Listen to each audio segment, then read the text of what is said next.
Welcome to Strange Movie Things. Glad you're here.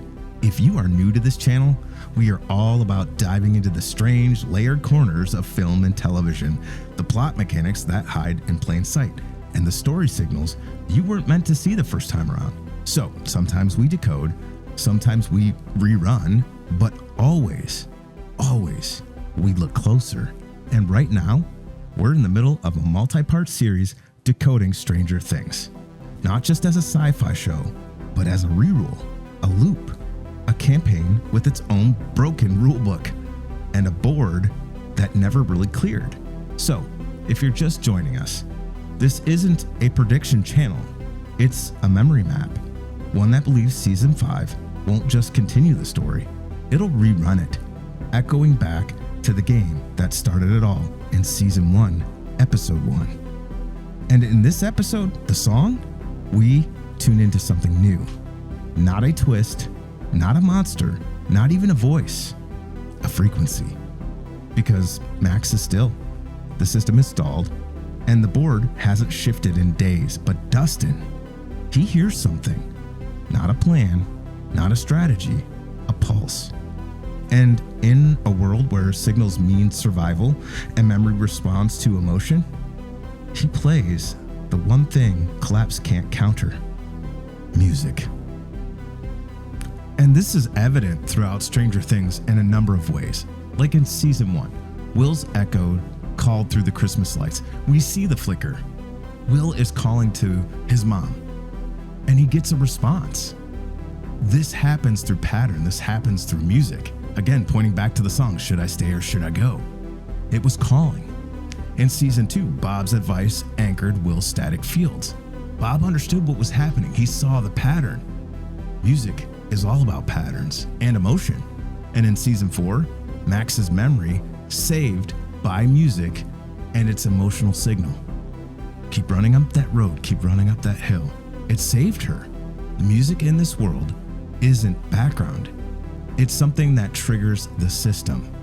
And what I mean by triggers the system is it's what we point back to consistently, that what we are watching in Stranger Things, specifically in episodes, or seasons rather, seasons 1 through 4, is a rendition, a rerun of the first game those boys played in the basement. Will's role failed, and the board recognizes it. It's recognizing human resonance, not instructions, as the only surviving command. So what does this mean? Think about Dustin. Dustin's not casting, but something's been humming in Dustin's chest. Not a melody, a memory. He plugs in the amp and strums, not to perform, to echo. And somewhere in the system, the board hears it.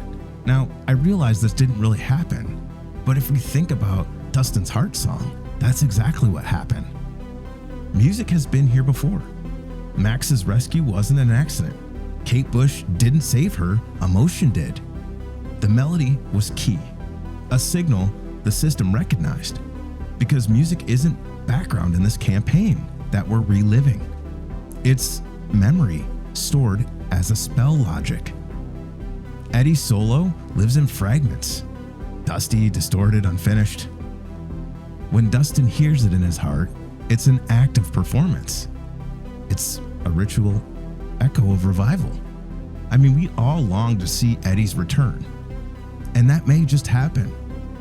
I see Eddie as a character, but not the lead. He's like an NPC. And in that moment, when the lights flicker again, it's not because of Vecna, it's because the board is feeling something. Whether it's an echo, whether it's a memory of our main cast characters. So, what does it mean for a campaign to respond to music? I think in D&D, bards cast through song, emotional input as a system command. That's what Dustin is becoming, not a caster, but a connector. His emotion cuts through static, his grief becomes the board's call to reroute. Again, his grief comes from missing his friend, someone that empowered him and enabled him. Each character has their own song.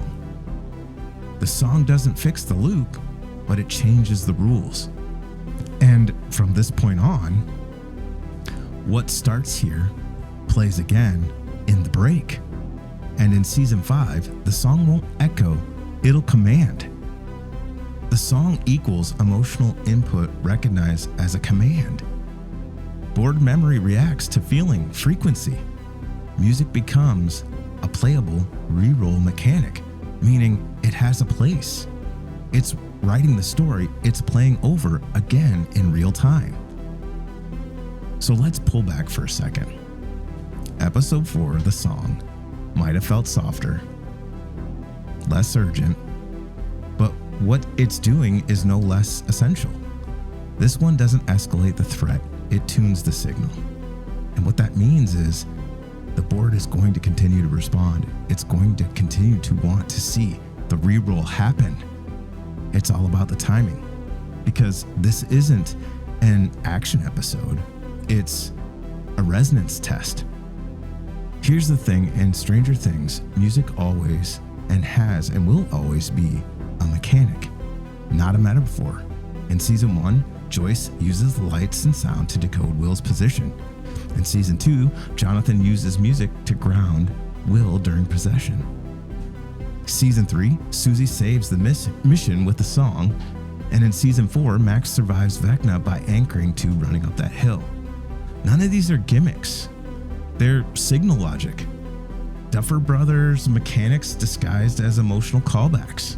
And now Dustin hears the pulse again. This time, he doesn't run toward the monster. He listens, then he plays. What he plays isn't for Max, it's for the system. And the system answers because, like in Duffer Brother built logic, music is the one input that bypasses intellect. It doesn't ask to be understood. It just has to land. And Dustin doesn't know the rules. He just hits the right note. This is what the system's been waiting for, not control, not explanation, and not a confession. Frequency, harmony. In a reroll, the board isn't reset, it's recalibrated, which means every previous spell, successful or failed, leaves behind tone residue. And the only thing that weakens or awakes the board, I should say, is the note in that pattern. Dustin hits it. Not through analysis, not through memory, through instinct. His act isn't just emotional, it's mechanical. It's what Vecna called a keyed moment. And the key is melody. This redefines the rulebook. It tells us season 5 won't be about volume force or truth shouted into the void. It will be about the one who can sing something the system remembers. Because spells in this show don't always look like magic. Sometimes they look like heartbreak, or a Walkman, or a cover of a Metallica album at the edge of the world. This episode doesn't just give us music, it gives us signal architecture. It tells us what kind of player the reroll is looking for. And from now on, every note that follows has to be in tune. And that's a wrap on today's episode, everybody. It's dense, it was thick, I know. But thanks for spending time in the deep end with me, where rerolls, echo, and spells hang unfinished, and the meaning flickers in the background. If this hits something, even a little, I'd love to have you back. Next time, we follow the echo to the break, the moment the system stopped glitching and actually responded. We've got more theories to unspool, more signals to chase, and a few more hidden threads to tug. Until then, stay curious, stay tuned, and as always, Strange Movie Things is signing off.